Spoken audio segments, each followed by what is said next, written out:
Hello, my name's Nicole Oliveira, and I'll be analyzing The Story of an Hour by Kate Chopin.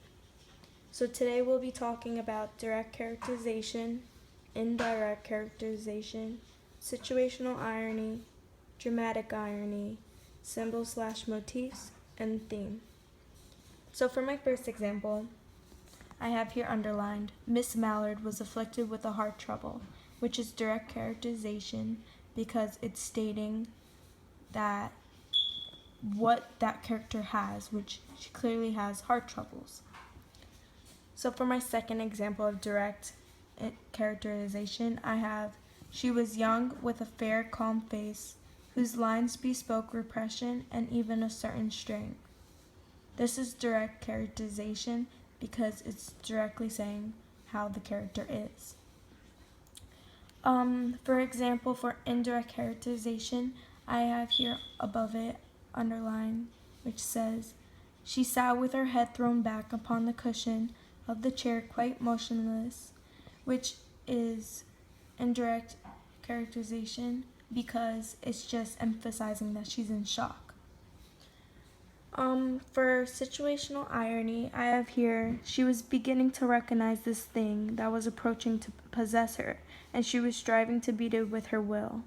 So this is situational irony because it's just ironic that something is trying to possess her, which we all know that some people can believe it, some people don't. It's just ironic to some people, and this is very ironic, and it's situational because it's an action in a situation. Another example of situational irony is here underlined, but she saw beyond that bitter moment a long procession of years to come that would belong to her absolutely. This is ironic because clearly it can't just belong to someone, so it's stating an action, but is ironic. Another example of a situational irony I have here underlined, it was Bentley Malwood who entered, which we all know that he was dead, so it was just ironic that he came back from the dead. Another example of dramatic irony is here underlined, when the doctors came, they said she had died of heart disease, of the joy that kills. So she was so happy that she was independent, so then all the happiness that she had inside of her eventually killed her, which is very ironic, and that's only what we know, because the characters in this don't know that she died from joy, but the audience does, which makes it dramatic irony.